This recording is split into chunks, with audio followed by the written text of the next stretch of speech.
So I've got Julia with me today, and Julia hasn't had the average kind of quick fix journey or rapid rate weight loss very quickly, and it's actually been very slow. But she posted in the group recently, and I just wanted to share the some a little tiny piece of the post, but also I invited Julia on to tell her story because it's incredibly realistic. It is very leveling, but it's just incredibly educational because of what you've been through with health issues, and yet you still were patient and you lost weight. So I just think your story, Julia, will just help everybody that is watching this that's actually struggling a little bit with their weight loss. And so, just to start with what you say, please, the post was fabulous, and it just, the final paragraph was, I wanted to share this because eating habits, especially those tied to emotions, hormones, and long-term health conditions like PCOS, endometriosis, and surgical menopause, built up over many years, and sometimes it takes time to gently reverse them. Please don't be disheartened if your journey feels slow. It's still happening. Small steps forward are real progress. So there you are, Julia. I've set the scene. Thank you.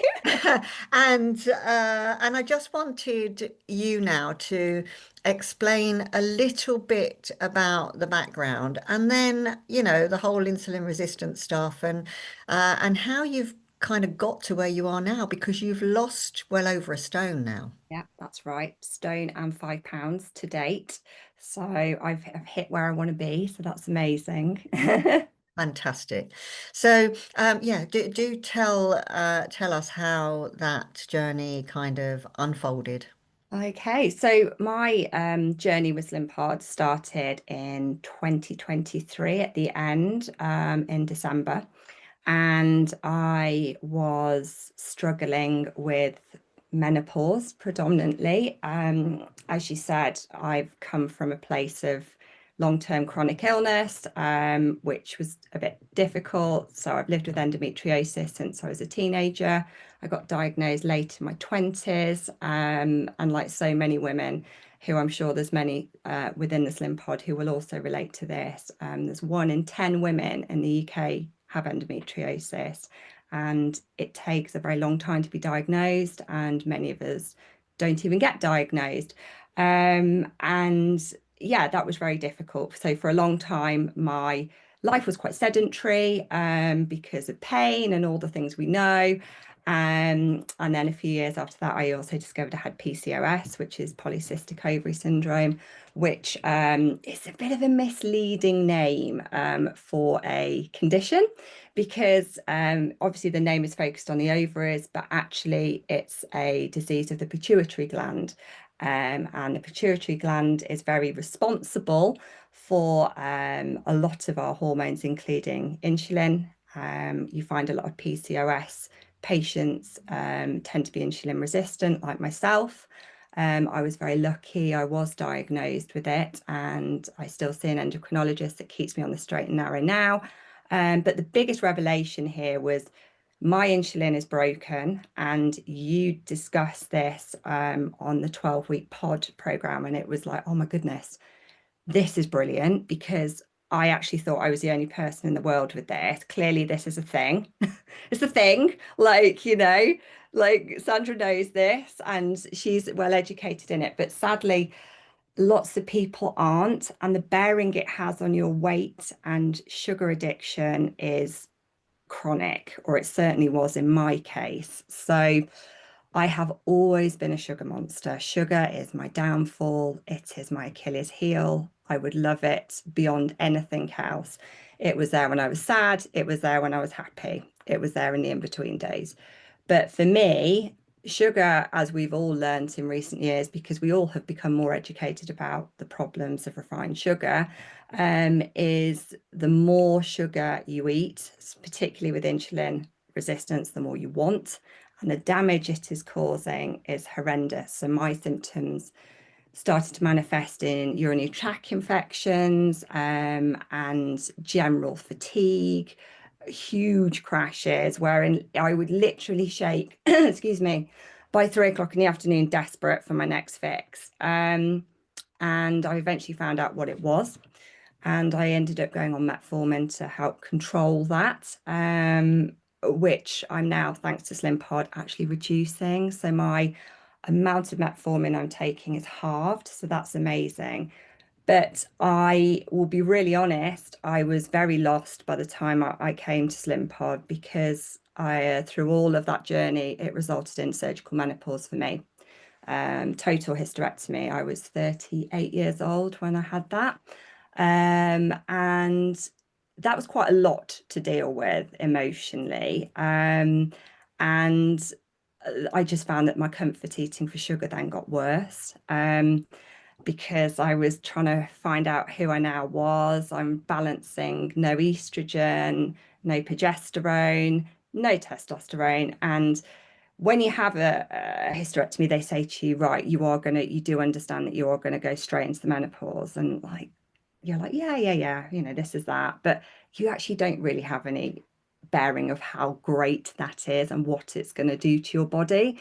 If you are lucky enough not to have surgical menopause induced, it's still really hard, because perimenopause, all the estrogens going down, down, down, that has a big effect as well on your eating behavior, your eating patterns. You feel more sluggish, you don't want to exercise.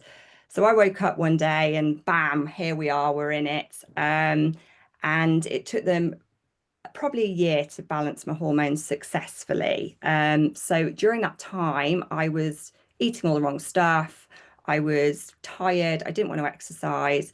I've always been naturally quite slim, but I put on 1.5 stone within a year, just because I was craving all the wrong stuff and I didn't want to move.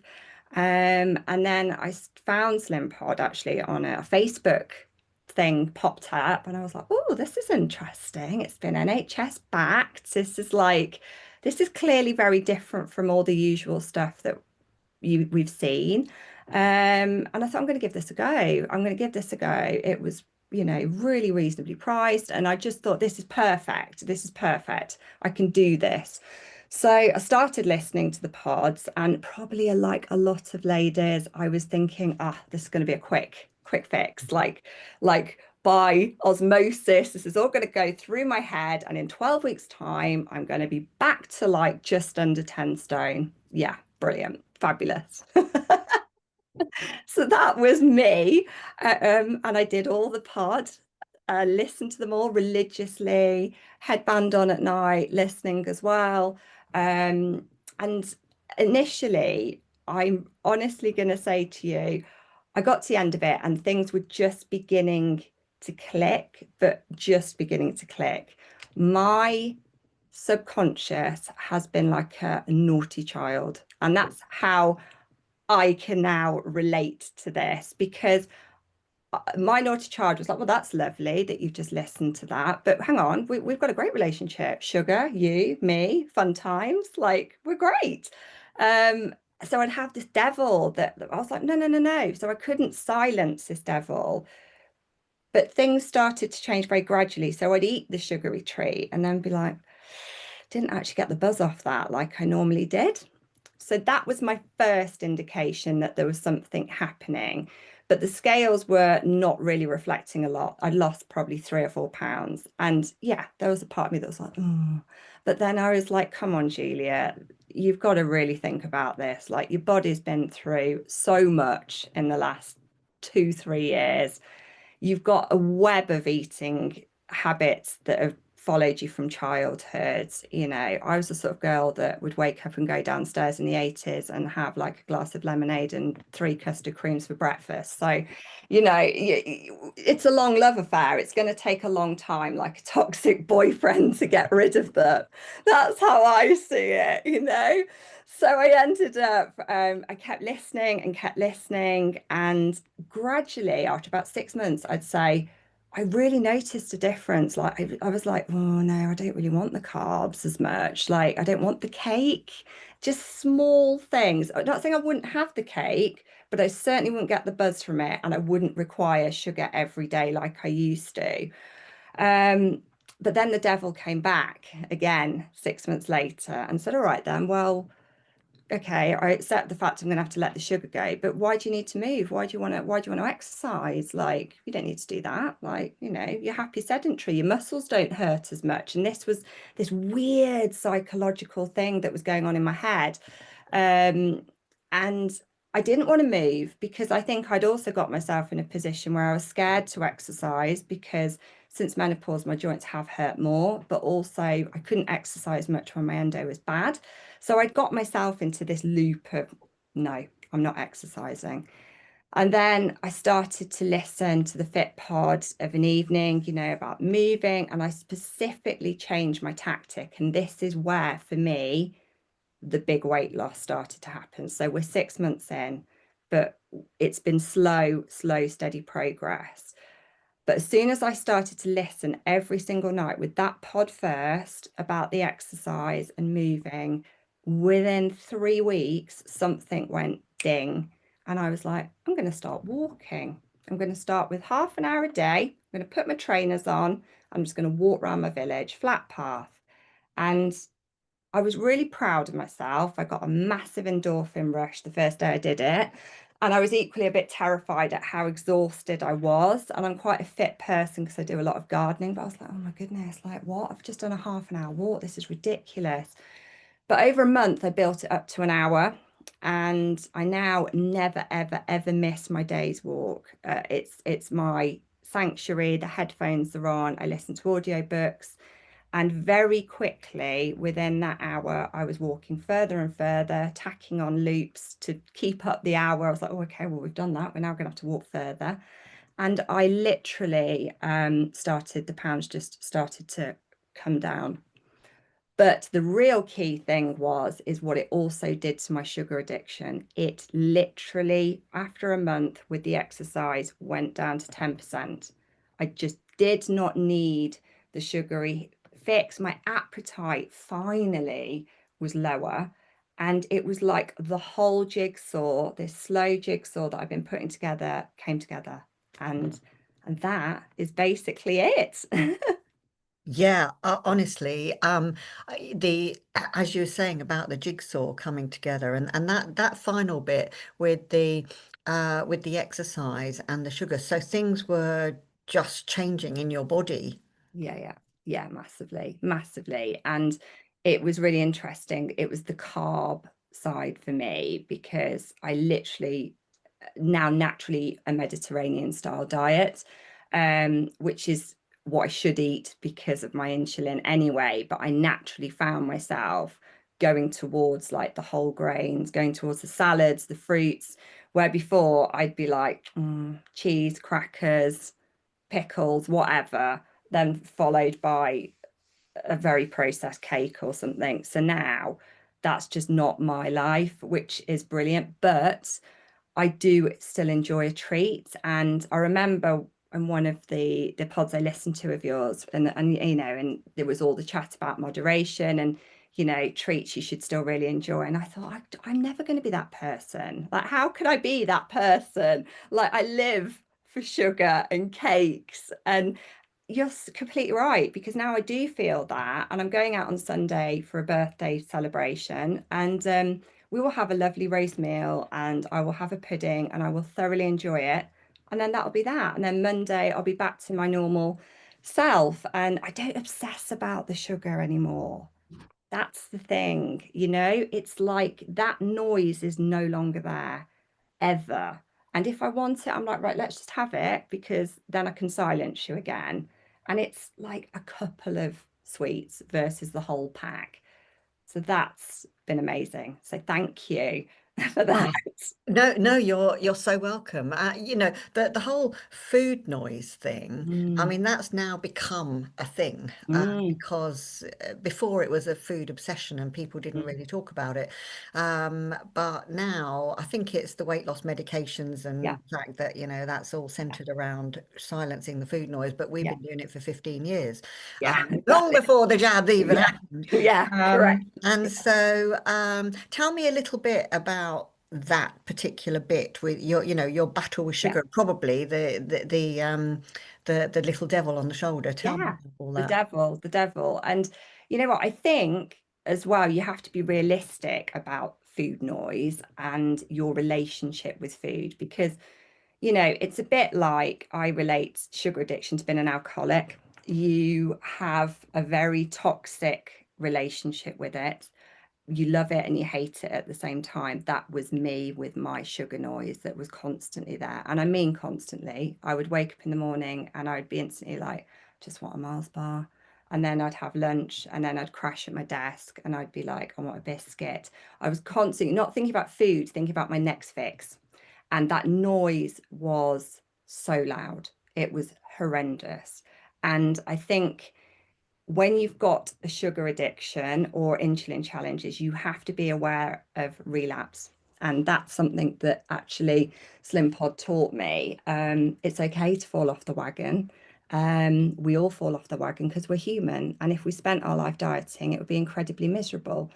But I was incredibly hard on myself when the noise became loud and I did slip.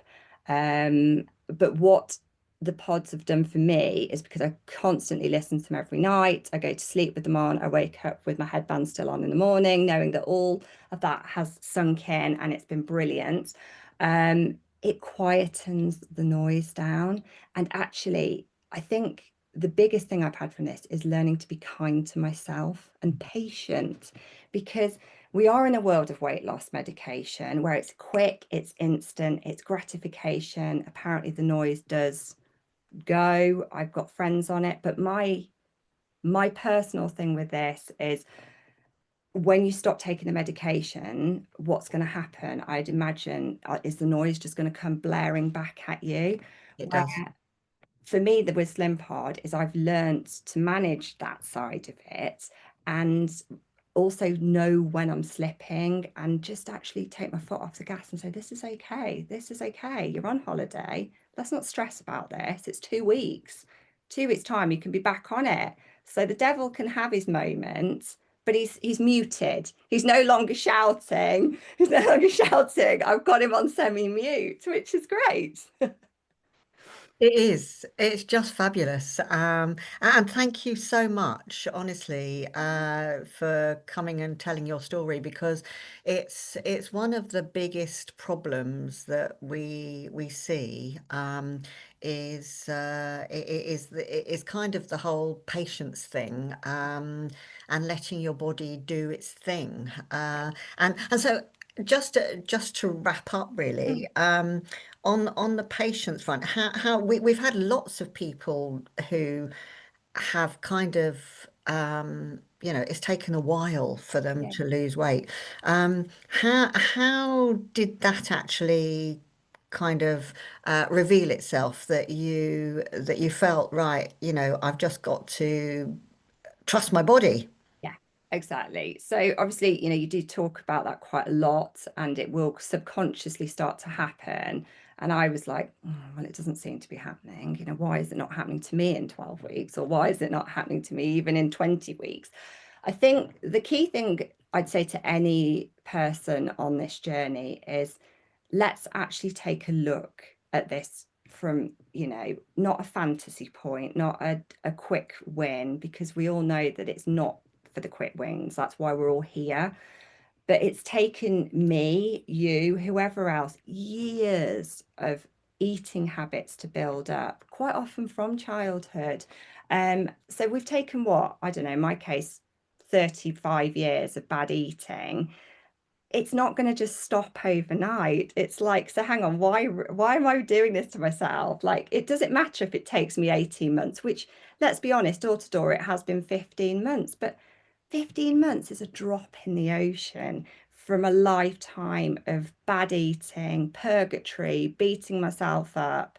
So all I'd say to everybody is, like I said in that post, be kind, because little wins are exactly that. They are wins, and you are heading in the right direction. Slip, it doesn't matter, but keep going and you will get the results. And if it takes you 2 years, doesn't matter. You've done it.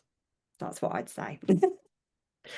Thank you, Julia, so much. It's just been wonderful talking to you. Thank you. And thank you for giving me the tools to be able to actually be free of my sugar demons. So thank you. You're more than welcome. That's what I'm here for. Thank you.